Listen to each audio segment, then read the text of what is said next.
சிரிப்பு இதன் சிறப்பை சீர்தூக்கி பார்ப்பதே நமது பொறுப்பு. ஒருத்தர் அவசரமாக போய்கிட்டு இருந்தார். எங்கே போய்கிட்டு இருக்கீங்க அப்படின்னு கேட்டார் ஒரு பெரியவர். கடைக்கு போகிறேன் சார், சாமான் வாங்கிறதுக்கு அப்படின்னார். அங்கே போகிறதுக்கு முன்னாடி தெரிஞ்சிக்க வேண்டியதெல்லாம் தெரிஞ்சுக்கிட்டீங்களா அப்படின்னு கேட்டார் பெரியவர். கடைக்கு போய் காசை கொடுத்து ஒரு பொருளை வாங்கிட்டு வரப்போகிறோம், இதில் தெரிஞ்சிக்க வேண்டியது என்ன இருக்குது அப்படின்னார் அலட்சியமாக. இப்போ அந்த பெரியவர் பேச ஆரம்பித்தார். இந்த உலகத்தில் எந்த ஒரு செயலில் இறங்குறப்போவும் நாம் நல்லா ஆலோசனை பண்ண வேண்டிய விஷயம் 5 அப்படின்னார். உதாரணமாக, ஒருத்தன் கடைக்கு போய் ஏதோ ஒரு பொருளை வாங்கிட்டு வர போகிறான்னு வச்சுக்கோங்களேன். அப்போ கூட அவன் 5 விஷயங்களை பற்றி தெரிஞ்சுக்க வேண்டியிருக்குது அப்படிங்கிறார் அவர். முதல்ல அந்த பொருள் எப்படிப்பட்டது அப்படிங்கிறத தெரிஞ்சுக்கணும். ரெண்டாவதாக தன்னை பற்றியும் தெரிஞ்சுக்கணும். அப்போ தான் அந்த பொருள் தனக்கு தேவையா இல்லையா அப்படிங்கிறத புரிஞ்சுக்க முடியும்.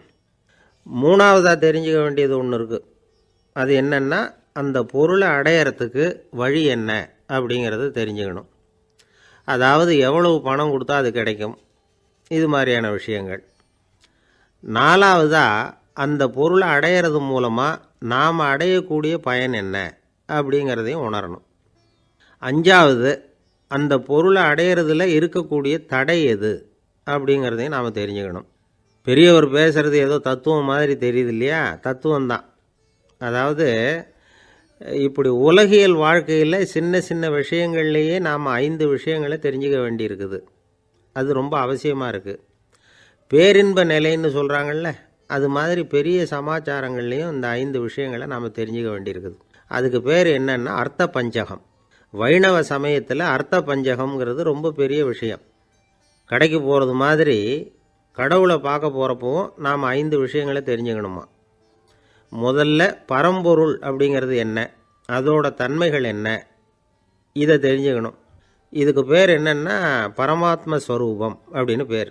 ரெண்டாவது, நாம் யார், நம்மோட தன்மை என்ன அப்படிங்கிறத தெரிஞ்சுக்கணும். நான் யாருன்னு எனக்கே தெரியலைங்கிறப்போ இதை நான் சொல்கிறேன்னு இது என்னுடையதுன்னு சொல்கிறது தப்பு தானே. அப்புறம் மூணாவது விஷயம், பரம்பொருளை நாம் அடையிறதுக்கு வழி எது, இதை தெரிஞ்சுக்கணும். இது உபாய ஸ்வரூபம் அப்படின்னு பேர். நாலாவது விஷயம், நாம் அடைய வேண்டிய பயன்கள் என்ன அப்படிங்கிறத தெரிஞ்சுக்கிறது. இதுக்கு புருஷார்த்தம் அப்படின்னு பேர்.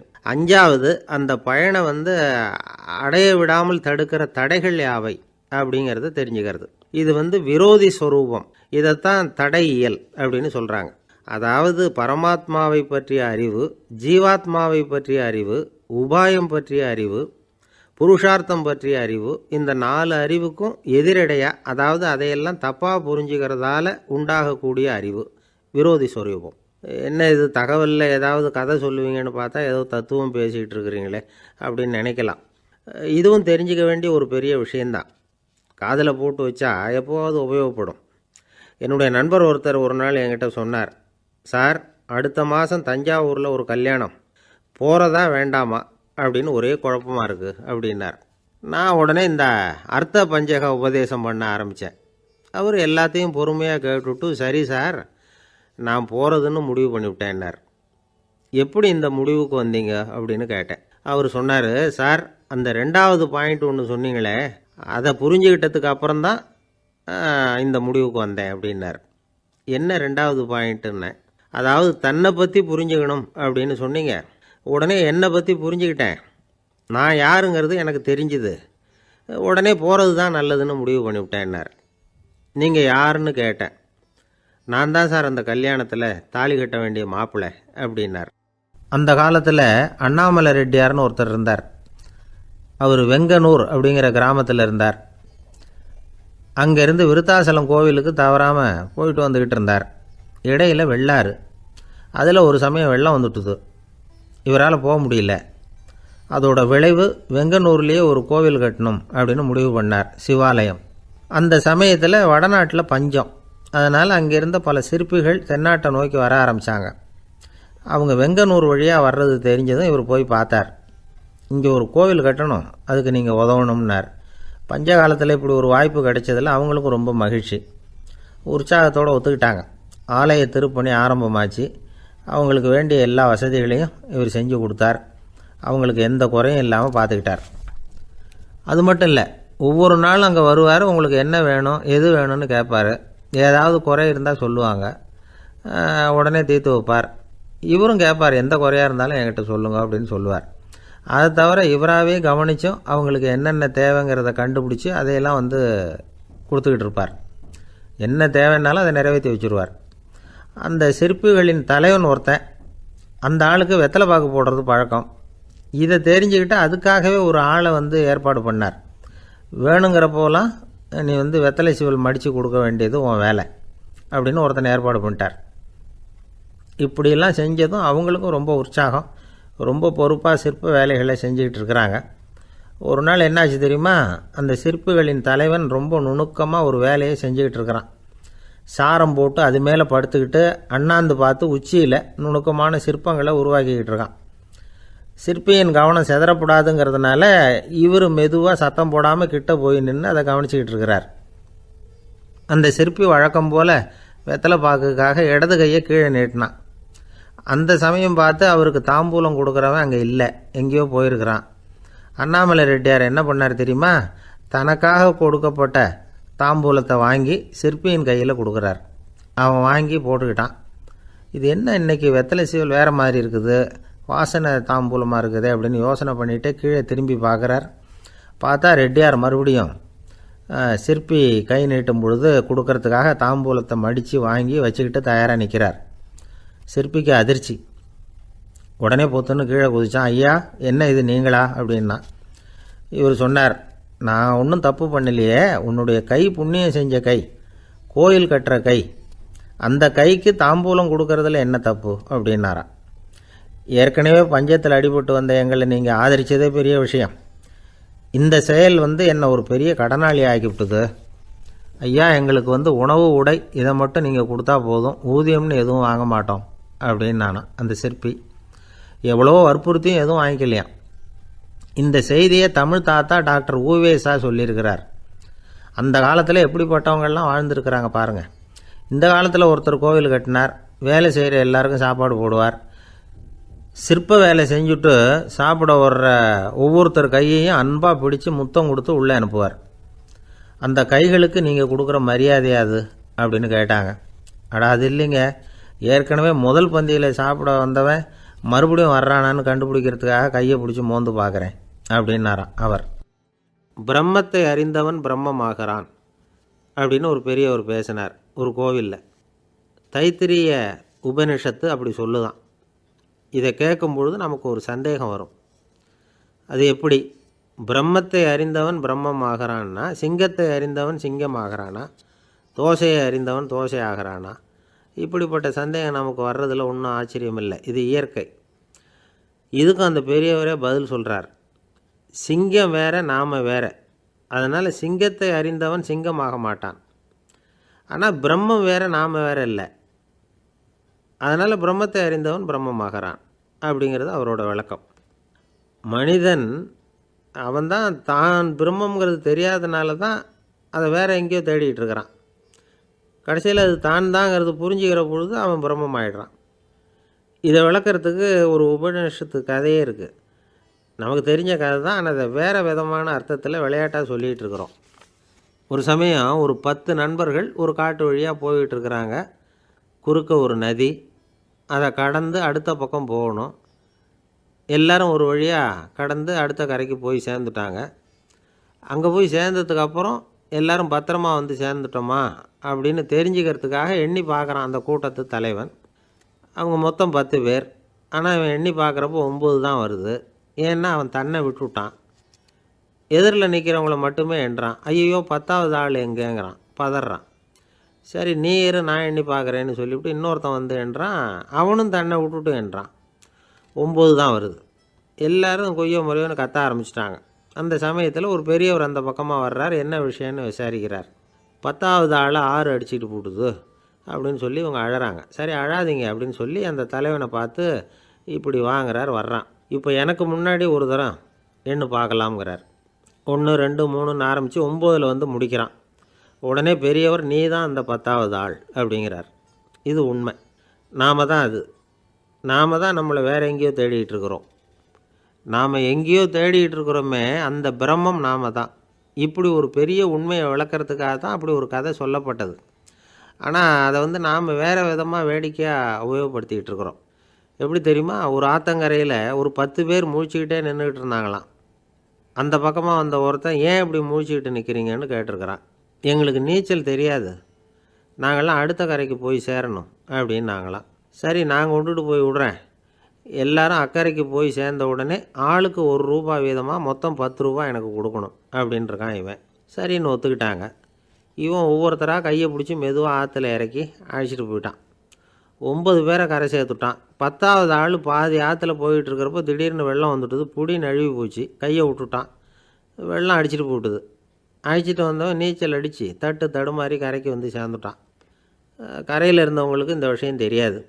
இருந்தாலும் இவன் உடம்பு பூரா நனைஞ்சி கொஞ்சம் அதிகமாக மூச்சு வாங்க நின்றுக்கிட்டு இருந்தானா, ஏன் இப்படி மூச்சு வாங்குது, என்ன விஷயம் அப்படின்னு கேட்டாங்களாம். அதுக்கு இவன் கொஞ்சமாக அலட்டிக்காமல் சொன்னானா, வேறு ஒன்றும் இல்லை, நீங்கள் கொடுக்க வேண்டிய ₹10 ₹1 குறைஞ்சி போச்சு, அவ்வளவுதான் அப்படின்னானா. இயேசுநாதர்கிட்ட ஒருத்தர் கேட்டாராம், இயேசுவே என்னை எவ்வளவு நேசிக்கிறீர்கள் அப்படின்னு. அவர் தன்னுடைய 2 கைகளையும் அகல விரித்து இவ்வளவு என்று சொல்லி சிலுவையில் உயிர் நீத்தார் அப்படின்னு சொல்லுவாங்க. அதாவது அந்த நேசிப்புக்கு எல்லை கிடையாது, அதே போல் மன்னிப்புக்கும் எல்லை கிடையாது. இது இயேசுநாதர் சொல்லி கொடுத்த ஒரு பாடம்.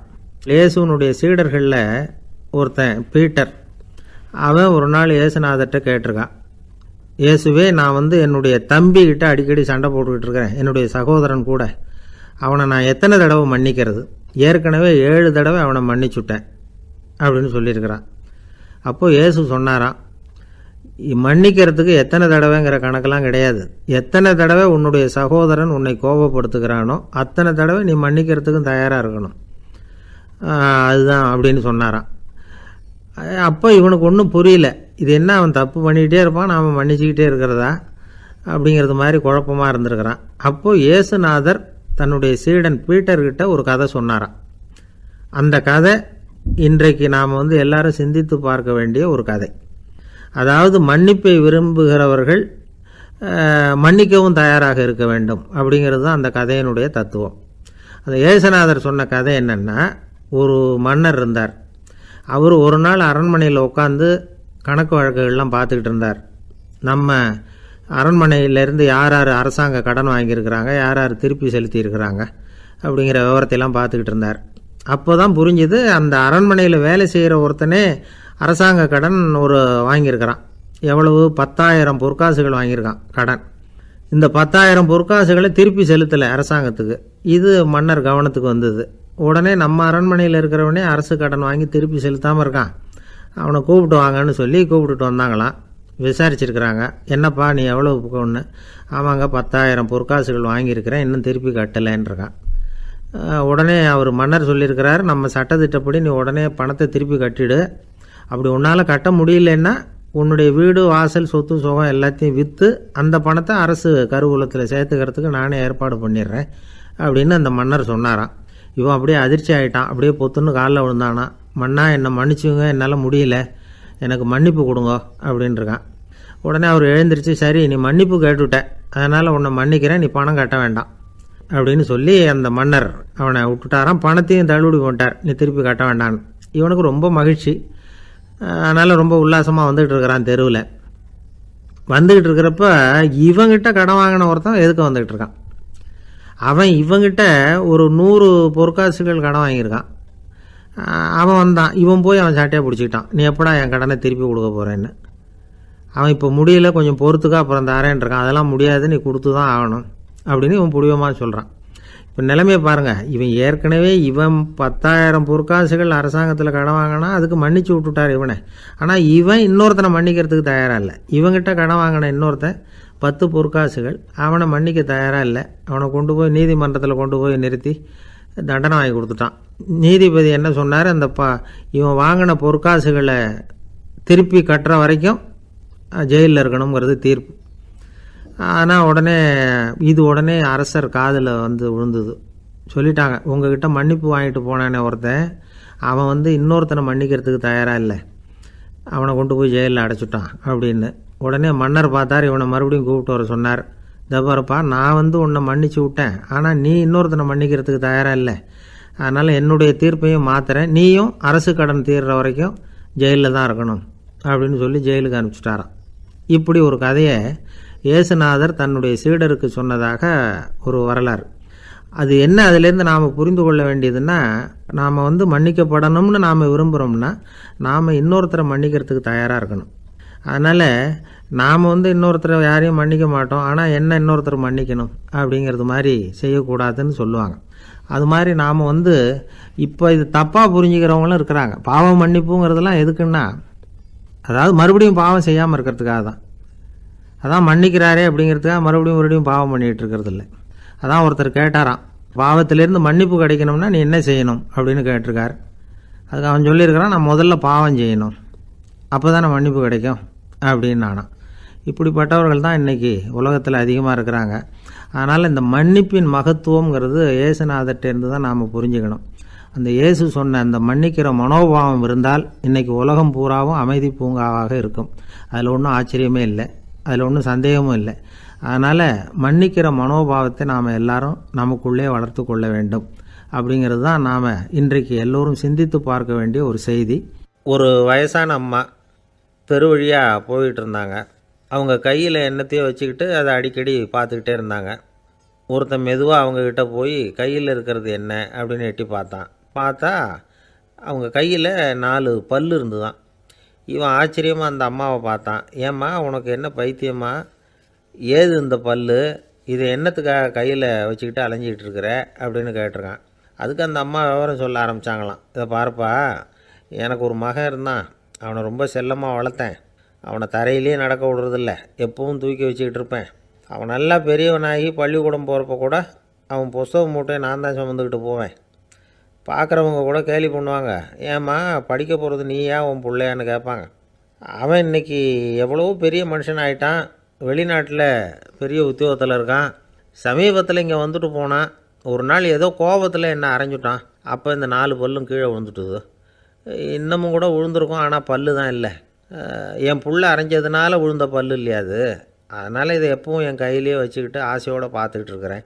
அவன் தான் வெளிநாட்டுக்கு போட்டான், அவனை பார்க்க முடியாத ஏக்கத்தை நான் இந்த பல்லை பார்த்து போக்கிக்கிறேன் அப்படின்னு நாங்களாம் அந்த அம்மா. இந்த கதை எதுக்காகன்னா, தாய் அன்பு அப்படிங்கிறது எப்படிப்பட்டதுங்கிறத புரிஞ்சுக்கிறதுக்காக.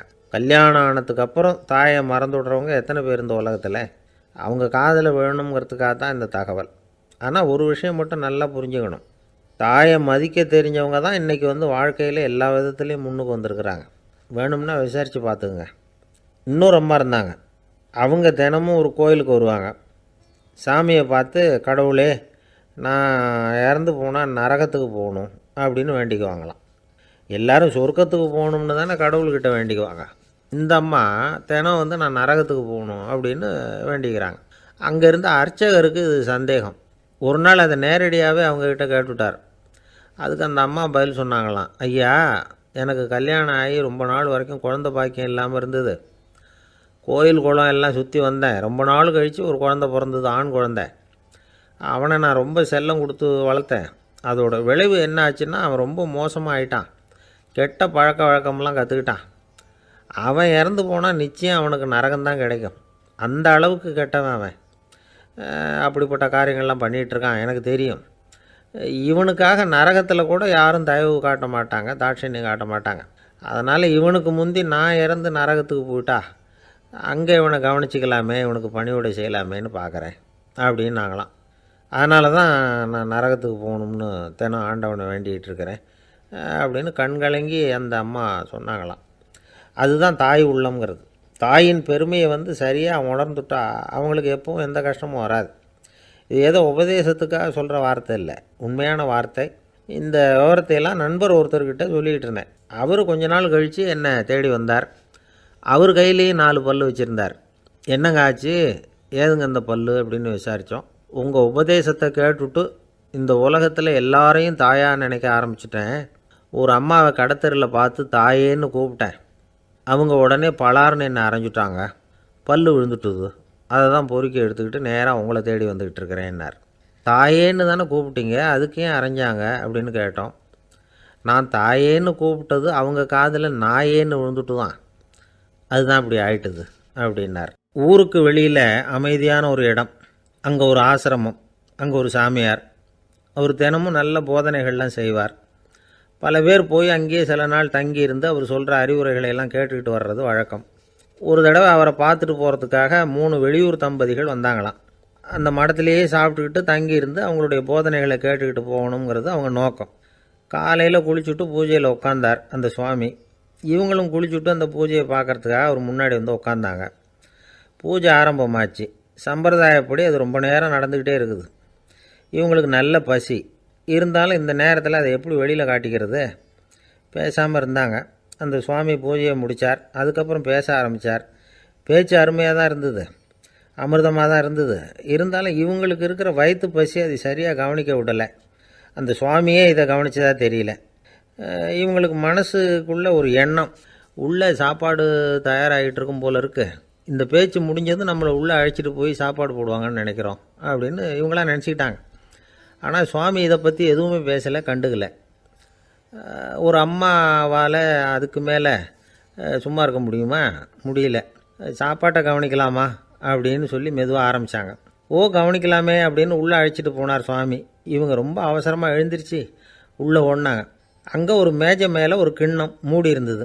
இதுதான் சாப்பாட்டு மேஜை போல இருக்குது, இங்கே சாப்பாடு வந்துடும் அப்படின்னு நினச்சாங்க. உடனே போய் சுற்றி உட்காந்துக்கிட்டாங்க. சுவாமி அந்த கிண்ணத்தை எடுத்து அந்த அம்மா கிட்ட கொடுத்தார். அவங்க அதை வாங்கி மூடியை திறந்து பார்க்குறாங்க. உள்ளே ஒரு சாவி இருக்குது. சரிதான், இது சமையலறை சாவி போல் இருக்குது. அங்கே போய் அதை திறந்து சாப்பாட்டை நாமே எடுத்துக்கிட்டு வந்து இங்கே வச்சுக்கிட்டு சாப்பிட்ணும் போல இருக்குது அப்படின்னு நினச்சாங்க. சாவி இருக்கு இல்லையா, வாங்க பூட்டின அறையை காட்டுறேன் அப்படின்னு சுவாமி அவங்கள அழைச்சிட்டு போனார், காட்டினார். இவங்க அந்த அறையை ரொம்ப ஆவலோடு திறந்தாங்க. உள்ளே பார்த்தா அங்கே அரிசி, பருப்பு, விதவிதமான காய்கறி எல்லாம் இருக்குது. சமையலுக்கு வேண்டிய மிளகாய், எண்ணெய், பால், தயிர், நெய் இப்படி எல்லாமே இருக்குது. அடுப்பு, விறகு, நெருப்பு போட்டி அது கூட அங்கே இருக்குது. சாப்பாடு தயாராக இருக்கும்னு நினச்சிக்கிட்டு போனால் இப்படி இருக்குதே அப்படின்னு சொல்லி அதை பார்த்ததும் ரொம்ப சோர்ந்து போட்டாங்க அவங்க. சுவாமி, என்ன இது சாப்பாடு இல்லையா அப்படின்னாங்க. அதுதான் சாப்பாட்டுக்கு வேண்டிய எல்லாம் இங்கே இருக்குதே. அடுப்பு மூட்டி நீங்கள் தான் அவங்கவுங்க ருசிக்கு தகுந்த மாதிரி சமைச்சிக்கணும். இந்த சன்னியாசிக்கு எப்படி சமைக்க தெரியும் அப்படின்னு கேட்டார் சுவாமி. சாப்பாடு தயாராக இருக்கும்னு நாங்கள் எதிர்பார்த்தோம் அப்படின்னாங்க. நீங்கள் இப்படி சொல்லுவீங்கன்னு நானும் எதிர்பார்த்தேன். இது வரைக்கும் நான் எவ்வளவோ தத்துவம்லாம் எடுத்து சொன்னேன். எல்லாத்தையும் விட இதுதான் அனுபவபூர்வமான தத்துவம்.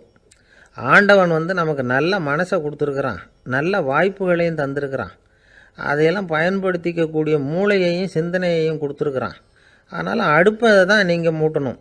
அடுப்பை நீங்கள் தான் மூட்டணும். உங்களுக்கு உகந்ததை நீங்கள் தான் சமைச்சு ருசித்து அனுபவிக்கணும். ஆண்டவனே அதை செஞ்சுக்கிட்டு இருக்க மாட்டான் அப்படின்னாராம் அந்த சுவாமி. நம்முடைய வாழ்க்கையில் பல நல்ல பலன்களை பெறுறதுக்கு நாம் தான் முயற்சி பண்ணணும்.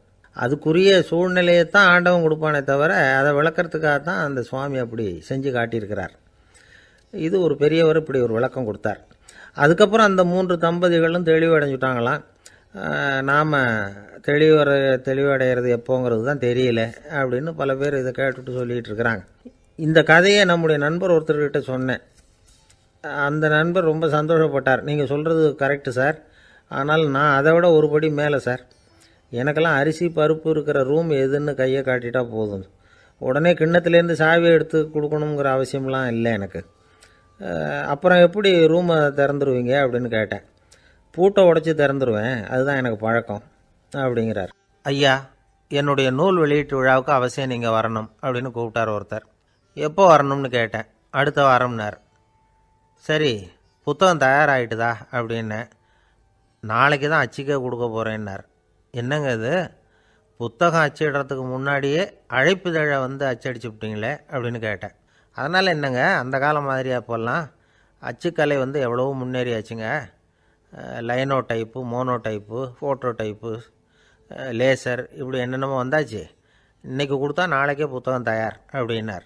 இப்படி இந்த அளவுக்கு முன்னேறி இருக்கிற இந்த அச்சுக்கலை ஆரம்பத்தில் எப்படி இருந்தது தெரியுமா? அந்த காலத்தில் காகிதம்னா என்னென்னே தெரியாது. அப்படி ஒன்று கண்டுபிடிக்கப்படவே இல்லை. அப்போல்லாம் எதையாவது ஒன்று எழுதணும்னா அதுக்கு ஆட்டு தோலை தான் பயன்படுத்தி இருக்கிறாங்க. கண்ணுக்குட்டி தோல் கூட அதுக்கு உபயோகப்பட்டு தான். ஐரோப்பாவில் இருந்த பாதிரியார்கள் தோலில் எழுதப்பட்ட புத்தகத்தை தயாரிக்கிறதுல ரொம்ப கெட்டிக்காரங்களாம்.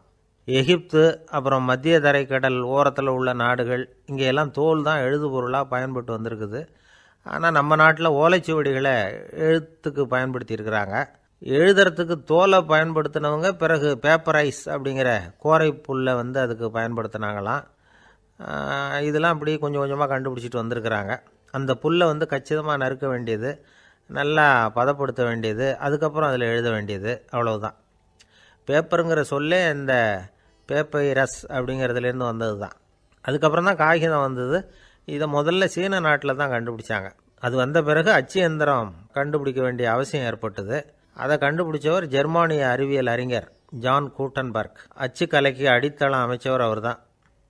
ஜெர்மனியில் மெயின்ஸ் அப்படிங்கிற ஊரில் 1399 பிறந்தார். அவரோட மாமன் ஒருத்தர் உலோக வேலையில் வல்லவர். அவர்கிட்ட அந்த வேலையை கற்றுக்கிட்டார். அதோட வைர கற்களை வந்து பட்டை தீட்டுறதுலேயும் ரொம்ப தேர்ச்சி பெற்றிருந்தார். இளம் வயசுலேயே சும்மா இருக்க மாட்டாராம். எதை செஞ்சாலும் அதை திறமையாக செய்வாராம். அவர் தான் முதல்ல மர அச்சு எழுத்துக்களை உருவாக்கினார். அது மேலே மை தடவி பிரதிகள் எடுத்தார். அதுக்கப்புறம் உலோக எழுத்துக்கள், முதல்ல காரியம், அப்புறம் இரும்பு, அப்புறம் கலப்பு உலோகம், பிறகு அச்சடிக்கிறதுக்கு எந்திரம் ஒன்றையும் உருவாக்கினார். முதல்ல பைபிள் அச்சடித்தார். 1468 அவர் இறந்து போனார். 16ஆம் நூற்றாண்டில் மேலை நாடுகளிலிருந்து மர எழுத்துக்களை கொண்டுகிட்டு வந்து தமிழ்நாட்டில் கிறிஸ்துவ நூல்களை அச்சிட்டாங்க. அப்போல்லாம் வந்து அச்சகங்கள் வந்து போதிய அளவுக்கு இங்கே இல்லை. அதுக்கு என்ன காரணம்னா, இந்தியர்கள் வந்து அச்சகங்களை நடத்தக்கூடாது அப்படின்னு சட்டம். 1835 வரைக்கும் அந்த சட்டம் வந்து நடைமுறையில் இருந்தது. இந்த நிலைமையில் அங்கேயும் இங்கேயுமா 1-2 அச்சகங்கள் ஆரம்பமாச்சு. 1713 தரங்கம்பாடியில் லூத்தரன் மிஷன் அச்சகம், அதே ஆண்டில் சென்னையில் SPCK அச்சகம். இது ரெண்டும் தான் இந்தியாவில் முதல்ல தொடங்கப்பட்ட அச்சகங்கள். ஆட்டுத்தோல்லையும் ஓலைச்சுவடியிலையும் எழுதப்பட்ட எழுத்துக்கள் இன்றைக்கி எங்கேயோ போயிட்டுது. ஆனால் நம்ம ஊரில் எழுத்தாளர்கள் நிலைமை தான் ஒன்றும் சொல்லிக்கிறது மாதிரி இல்லை. நம்ம ஆள் ஒருத்தர் சொன்னார், சார், நான் சொந்தத்தில் ஒரு அச்சாபீஸ் வச்சுருந்தேன், இப்போவும் வச்சுருக்கிறேன். அதனால் என்னுடைய படைப்புகளை புத்தகமாக வெளியிடுறதில் எனக்கு ஒன்றும் கஷ்டம் இல்லை. வருஷத்துக்கு ஒரு புத்தகம் எழுதி வெளியிட்டுருவேன். 15 வருஷமாக இலக்கிய உலகத்துக்கு இப்படி சேவை செஞ்சுக்கிட்டு வர்றேன். ஆனால் இந்த வருஷம்தான் வாசகர்கள் வந்து எனக்கு பாராட்டு விழா நடத்தியிருக்கிறாங்க அப்படின்னார். இந்த வருஷம் அப்படி என்ன விசேஷம் அப்படின்னு கேட்டோம். இந்த வருஷம்தான் நான் எந்த புத்தகம் எழுதி வெளியிடாமல் இருந்தேன், அதுக்காகத்தான் எனக்கு இந்த பாராட்டு விழா அப்படின்னார். ஒரு நண்பர் இருக்கார், எப்போ பார்த்தாலும் கையில் ஒரு புத்தகம் இருக்கும். புத்தகம் இல்லாமல் எங்கேயும் புறப்பட மாட்டார். எதுக்காக இப்படி எடுத்துகிட்டு போகிறீங்க அப்படின்னு கேட்டால், எனக்கு இது ஒரு நல்ல நண்பன் மாதிரி. இந்த காலத்தில் எங்கே போனாலும் காத்திருக்க வேண்டியிருக்கு. அது மாதிரி சமயத்தில் நான் வந்து நண்பன் கூட பேசிக்கிட்டு இருப்பேன் அப்படிம்பாரான். ஒருத்தர் ஒரு பெரிய அரச பதவியில் இருந்தார். அவர் பதவியிலேருந்து இறங்க வேண்டிய சூழ்நிலை. அரசு கொடுத்துருந்த வீட்டை விட்டுட்டு வெளியில் வர்றார். வரும்பொழுது 2 கையிலையும் 2 பெட்டியை எடுத்துகிட்டு வந்தாராம். சார், உங்களுடைய உடைமைகள் அப்படின்னு கேட்குறாங்க அங்கே இருந்த ஊழியர்கள். இவர் தன்னுடைய கையில் இருக்கிற பெட்டியை காட்டி, இதுதான் என்னுடைய சொத்து அப்படின்னாராம். ஒரு பெட்டியில் அவருடைய உடைகள், இன்னொரு பெட்டியில் அவர் விரும்பி படிக்கிற புத்தகங்கள், அவ்வளவுதான். இதுதான் இருந்துதான். புத்தகம் படிக்கிறது வந்து மனசுக்கு நல்லதுங்கிறது நமக்கு தெரியும். புத்தக வாசிப்பு வந்து உடம்புக்கும் நல்லதுங்கிறாங்க. அது நமக்கு ஆச்சரியமாக தான் இருக்குது. ஒரு நபர் ஒரு வருஷத்தில் சராசரியாக 2000 பக்கங்களை படிச்சிருக்கணுமா, யுனெஸ்கோ பரிந்துரை. ஆனால் நம்ம நாட்டில் நாம் சராசரியாக படிக்கிறது 32 பக்கங்கள், அவ்வளவுதான். இவ்வளவுக்கு நம்ம நாட்டில் 6000க்கும் மேற்பட்ட நாளேடுகள், 2000க்கும் மேற்பட்ட இதழ்கள், மலர்கள், இவ்வளவு இருந்தும் சரியாக வரல. இந்த உலகத்தில் முதல் நூலகம் எங்கே எப்போ ஆரம்பமாச்சு தெரியுமா? கிமு 2500ஆம் ஆண்டில் அது ஆரம்பமாயிருக்குது. பாபிலோனியாவில் அமில் அணு அப்படிங்கிற அரசன் தான் நூலகத்தை உருவாக்கி இருக்கிறான். அப்போல்லாம் தாள் கிடையாது, களிமண் தான். களிமண் பலகைகளில் வந்து எழுதி அது தொகுத்து அப்படியே நூலாக்கி அதை நூலகத்தில் வச்சுருப்பாங்களாம். அரசருடைய நூலகத்தில் 1000க்கும் மேற்பட்ட நூல்கள் இருந்ததாக வரலாற்று குறிப்பு இருக்குது. அது மட்டும் இல்லை, அந்த நூலகத்தில் வந்து பொருள் வாரியாக, அதாவது சப்ஜெக்ட் வாரியாக புத்தகங்களை வந்து வகைப்படுத்தி வச்சுருந்தாங்களாம். அதில் மிச்சம் இருந்த ஒரு 25 களிமண் பலகை புத்தகங்கள் இன்றைக்கும் பிரிட்டிஷ் அருங்காட்சியகத்தில் இருக்குதான். அச்சு தாள் இதெல்லாம் ஏற்பட்டதுக்கப்புறம் அமைக்கப்பட்டது தான் பிரான்ஸில் இருக்கக்கூடிய பாரிஸ் நூலகம். 1480 பிரெஞ்சு மன்னர் 11ஆம் லூயி இந்த நூலகத்தை அமைச்சாராம். ஆனால் அப்போல்லாம் அரசர்கள் மட்டும்தான் நூலகத்தை பயன்படுத்த முடியுமா. அதுக்கப்புறம் 17ஆம் நூற்றாண்டில் இந்த முறை மாறி பொதுமக்கள் அங்கே போகலாம், படிக்கலாம் அப்படிங்கிற நிலைமை வந்து தான் போட்லியன் நூலகம் அப்படின்னு அதுக்கு பேர் பாரிஸ் நகரத்தில் இருக்குது. அங்கே தான் நூல்களின் பட்டியல் தயாரிப்பு பணி ஆரம்பமாச்சு. கல்வி வளர்ச்சியையும் நூலகத்தையும் இணைச்சவர் வந்து நெப்போலியன் போனபார்ட். முன்பணம் செலுத்தி புத்தகத்தை படிக்கிற முறையையும் அவர் தான் கொண்டுகிட்டு வந்தாராம். மக்கள்கிட்ட வசூலிக்கிற வரியின் ஒரு பகுதியை நூலகத்துக்கு பயன்படுத்தினவரும் அவர் தானா. நெப்போலியன் நூலகத்தில் உலகத்தில் உள்ள எல்லா மொழி நூல்களும் இருக்குதான். அங்கே ஒரு தமிழ் நூலும் இருந்திருக்குது. அது என்னென்னா கம்பராமாயணம். சோவியத் யூனியனுக்கு படையெடுத்து போனப்போ அங்கேருந்து லட்சக்கணக்கான புத்தகங்களை இந்த பனிச்சறுக்கு வாகனங்கள் இருக்குல்ல அதில் கொண்டுகிட்டு வந்ததாக வரலாறு. அடுத்தபடியாக குறிப்பிட்டு சொல்லத்தக்க நூலகம் எதுன்னா பிரிட்டிஷ் நூலகம். மிக பழைய கையெழுத்து பிரதியெல்லாம் கூட அங்கே இருக்குது. 1753 ஆரம்பமாச்சு. அதில் உள்ள நூல்களை வந்து வரிசையாக அடுக்கினா 180 கிலோமீட்டர் நீளத்துக்கு வருமா. மிகப்பெரிய நூலகம் அமெரிக்க தலைநகர் வாஷிங்டனில் இருக்குதான். இந்தியாவை பொறுத்த வரைக்கும் பெரிய பழைய நூலகம் எதுன்னா கல்கத்தா நூலகம். எல்லா இந்திய மொழி நூல்களும் இங்கே உண்டு. மகாகவி பாரதியார் நடத்தின இந்தியாங்கிற இதழின் எல்லா பிரதிகளும் அங்கே பாதுகாப்பாக இருக்குது. படிக்கும் பழக்கம் வந்து இங்கே வளர வேண்டியிருக்குது. ஒருத்தர்கிட்ட ஒரு புஸ்தகத்தை கொடுத்து விமர்சனம் எழுத சொல்லியிருந்தாங்க. கொஞ்ச நாள் கழித்து அவரை போய் பார்த்து என்னங்க புஸ்தகத்தை படித்து பார்த்தீங்களா அப்படின்னு கேட்டாங்களாம். இதுக்கு அவர் சொல்லியிருக்கிறார், இன்னும் நான் படித்து பார்க்கலிங்க, இப்போ தானே விமர்சனமே எழுதி முடிச்சிருக்கிறேன், இனிமே தான் படிக்கணும் அப்படின்னாராம். இதன் சிறப்பை சீர்தூக்கி பார்ப்பதே நமது பொறுப்பு.